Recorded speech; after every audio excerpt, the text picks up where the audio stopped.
Hi everyone. ఆవకాయ పెట్టుకుంటున్నాం.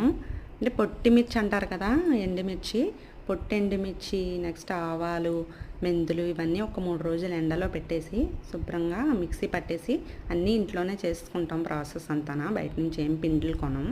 ఇలా జల్లెడ పట్టించేస్తాం అనమాట. పట్టేసుకుంటాం. ఎండుమిర్చి, ఆవాలు, రాళ్ళుప్పు కూడా జల్లెడ పట్టేస్తాం. అదే ఆడేస్తాం అన్నమాట మిక్సీలో. రాళ్ళుప్పు అయితే జల్లెడ పట్టక్కర్లేదు. ఇలా గాలించేస్తే ఆవాలు వెనక్కి ఏమైనా డస్ట్ ఉంటే వెనక్కి ఉండిపోతుంది అనమాట.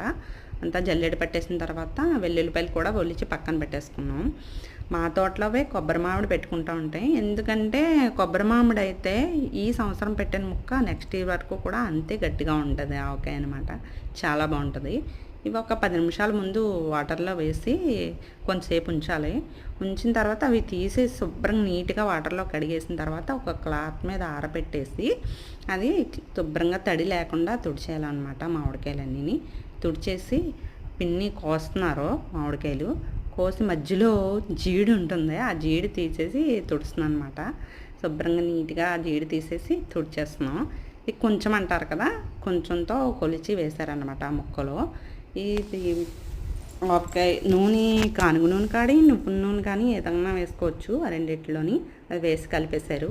3 రోజులు